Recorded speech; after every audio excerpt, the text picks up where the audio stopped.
Con Raúl Ronzoni, periodista, autor del libro Criminales, Dramas, Mitos y Traiciones, seguimos conversando. La tentación es quedarnos recordando anécdotas célebres del periodismo, que muchas veces la gente no conoce. Pero Algún día habría que escribir. Habría que hacerlo, sí, pero que son significativas, ¿no? Porque pintan modos de hacer periodismo, y pinta a personajes que de repente la gente conoce menos, o que conocía. Ahora ese tipo de periodista de diarios tiende o prácticamente ha desaparecido, ¿no? Hay un libro maravilloso para el que no lo haya leído de los televidentes, que es el único que hay en el país, que es La historia completa del periodismo nacional, de Daniel Álvarez. De Daniel Álvarez, sí, cómo no. Es estupendo libro, es un libro que tiene que tener en todas las bibliotecas, realmente. Bueno, pero estamos en el thriller, en el relato policial, y en algunos casos muy sonados, para quedarnos con esta especie de reflexión sobre el periodismo y el compromiso del periodista, que involucró también a una polémica que tuvo momentos duros, sinceros pero duros, con el ministro del Interior, Eduardo Bonomi, como fue el secuestro de Rospide, Claro. Es uno de los casos del libro. Corredor de cambios, ¿era así? Sí, fue el corredor de cambios. Y allí apareció la responsabilidad del periodismo, el periodismo televisivo particularmente, en dar o no el nombre en un momento en el cual se estaba investigando. El ministerio decía que había que reservarlo. Recuerdo haber tenido una polémica bastante dura. La recuerdo perfecto porque la tengo grabada.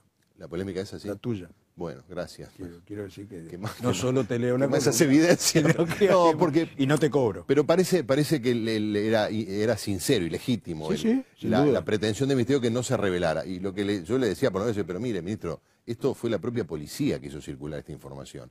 Y además es relevante discriminar que se llama Rospide y no González. Ignacio, o como se dijo, Casal, ¿no? Secuestraron a un empresario en la Ciudad Vieja.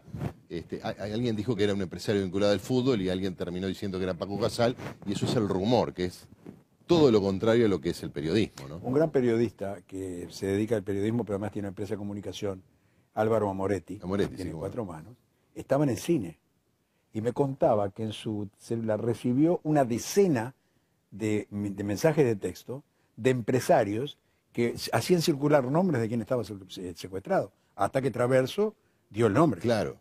Mira, el otro día, charlando con Jorge en el programa de su radio, en su programa de radio, le preguntaba, quedó medio desconcertado, le digo, ¿ya te llamó Rospide para agradecerte haberle salvado la vida?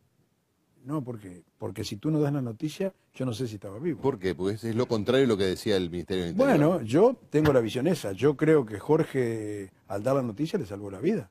Porque se asustaron tanto. El que lea la historia en el libro va a poder sacar sus conclusiones, que no son las mías, son las de los hechos. Yo pensé que Rospide no le iba a gustar la historia. Sin embargo, ayer me encontré con un amigo, como un amigo, yo Rospide muy poquito, y Rospide le dijo, si conoces a fulano de tal, decirle que es perfecto, que no sé cómo hay cosas de las que se enteró, pero son así. ¿Detalles del secuestro? Detalles del secuestro, detalles de algunos comentarios que él hizo antes y en el juzgado y después del secuestro. Y si vos mirás cómo reaccionaron los delincuentes luego de que se dio la noticia, tenés clavado que los tipos lo soltaron por eso. Y como la plata no se sabía si llegaba o no llegaba, yo no sé qué hubiera pasado. Sí, verdad. porque después está lo otro, que es que los delincuentes plantean una serie de condiciones, ¿no? Y resulta que todos debemos seguir las condiciones que plantean los delincuentes, la policía, la familia, los periodistas, el presidente de la República, el ministro, vaya a saber quién, ¿no? Eso era un poco lo que se planteaba. También es cierto que ahí aparece Mirá que yo admito parte de lo que dice el ministro. Sí. Yo creo que el ministro no es insensato lo que dice. No, en absoluto, porque hay momentos en los cuales, y acá quizás sea el límite del periodista, si tú te enteras que hay un operativo para ir a liberar a Rospide en ese momento, como está pasando ahora con los operativos de saturación, es razonable que vos no des una información que solo puede beneficiar a los delincuentes. Sí, yo creo que es una decisión muy difícil de tomar por el medio. Claro, obviamente. Muy difícil de tomar. Pero está dentro del ámbito de la libertad. Sin duda. Y si no defendemos la libertad, estamos liquidados. Por eso, pero ahí el punto es... La libertad me refiero, no la de Rospide. No. La libertad individual, la libertad de nosotros. Pero justamente, aquí. Déjeme a mí que yo decida, claro, con responsabilidad, no dar la noticia. Eso puede ser un camino. Yo te diría lo contrario. A ver. Hablando del ministro Bonomi y hablando de la libertad. que es otra de las historias de este libro, cuando se investiga un homicidio que ocurrió en el Centro Nacional de Recuperación y se investiga la responsabilidad de los jerarcas, sí. El ministro denuncia a la jueza y a la fiscal por presuntos abusos o desbordes con los interrogados. Digo, ¿cómo es la historia? Protegemos por un lado determinadas cosas y avasallamos la independencia de la justicia por otro. Tanto es así que la fiscal adjunta Beatriz Capucio terminó renunciando hace un mes porque se cansó.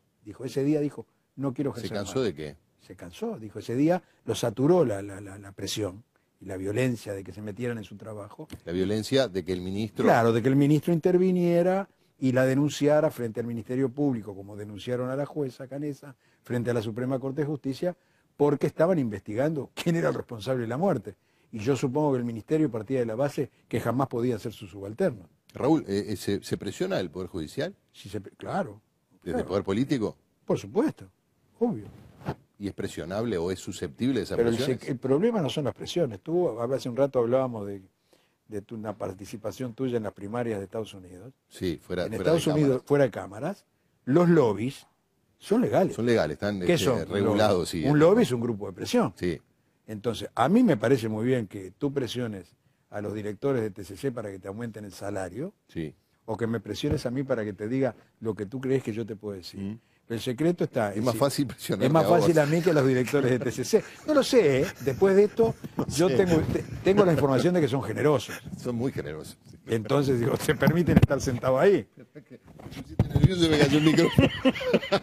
Entonces, digo, los muchachos, mirá los muchachos cómo están esperando a ver si también a ellos les toca. Entonces, el tema es que si a mí que me presionen no me preocupa, pero a mí no me van a hacer tomar una decisión en función de las presiones. Yo voy a tomar la función que debe ser. Bueno, pero está bien, pero hay presiones que son indebidas. Sí, que el poder político presione deliberadamente, o cualquiera, porque obviamente nada de lo que pasa hoy se inventó en este periodo de gobierno. Nada. Desde que el mundo es mundo. Más bien, bueno, ahí tenés otro elemento, ¿no? Cuando la gente dice... No, hay quien dice que a Nerón lo presionaron para que incendiara Roma. Claro, pero muchas veces algunos colegas, sobre todo más jóvenes, se quejan de las presiones sobre los periodistas. Y yo digo, pero ¿y no te dejes presionar? Vos pretendés meterte, investigar cosas sucias, meterte en la vida de los actores públicos, claro, y que nadie no reaccione, claro. Seguro. Eso es lo natural. Pero en el caso de ¿Qué hacen los jugadores de fútbol con los árbitros y con los líneas? Cuando les cobran, claro. Los presionan. Es más, los técnicos les dicen que los presionen a ver si dan vuelta el tema. Bueno, entonces te cambio la pregunta. Es muy difícil entrevistar a un periodista. Pero no, la justicia uruguaya... Salvo que sea para reivindicar salarios. La justicia uruguaya es susceptible de ser presionada o modifica en algún grado sus fallos. Yo no conozco antecedentes ni casos de que ello haya sucedido. Ni en la justicia, ni en los jueces, ni en los fiscales. Ahora, que hay gente más débil y más fuerte, y que si tú tenés la biblioteca A y la biblioteca B, y decidas lo que decidas en la A o la B, está bien.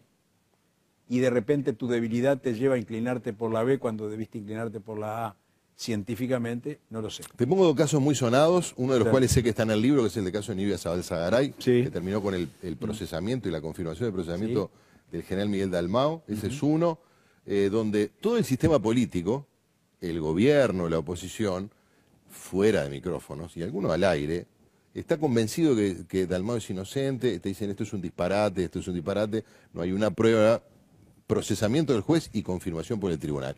Entonces ahí se especula con que hay cierta tendencia a procesar a todos los que caigan involucrados en casos de violaciones a los derechos humanos a la dictadura, porque esto puede favorecer un ascenso para integrar la Suprema Corte de Justicia, ascender en la Fiscalía. Ese es uno. Otro, en alguna medida en un sentido contrario, es el proceso que ha seguido el caso Bengoa, que ahora sería el caso Arana, María Julia Muñoz, etcétera, Rosselli, donde se dice a cualquier otro ciudadano que no tuviera esa foja de servicios se lo hubiera procesado y se lo hubiera encarcelado hace ya mucho tiempo, ¿no?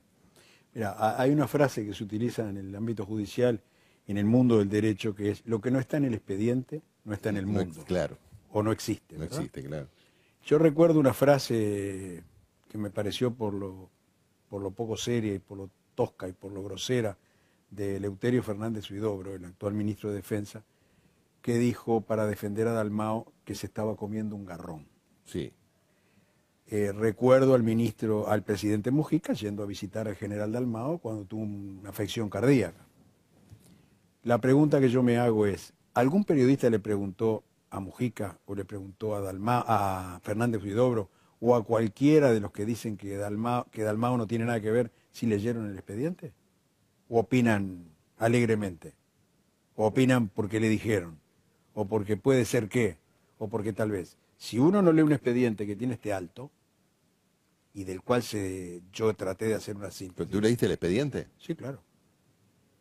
Íntegro, de la A a la Z. ¿Y te parece que hay hechos que incriminan directamente como para procesar? Yo creo que tanto el juez como la fiscal como el tribunal actuaron de acuerdo a derecho, ajustados a derecho.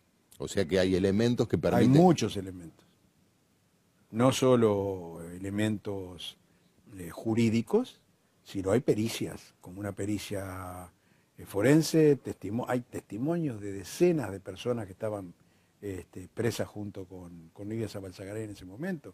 Hay una pericia psicológica de la cual hace acopio... Está bien, pero ninguno dice que haya sido torturado por Dalmau. Lo dice el tribunal en la segunda instancia. Claro, pero no lo dicen los testigos, no lo dicen los presos que estaban. No, porque no lo saben.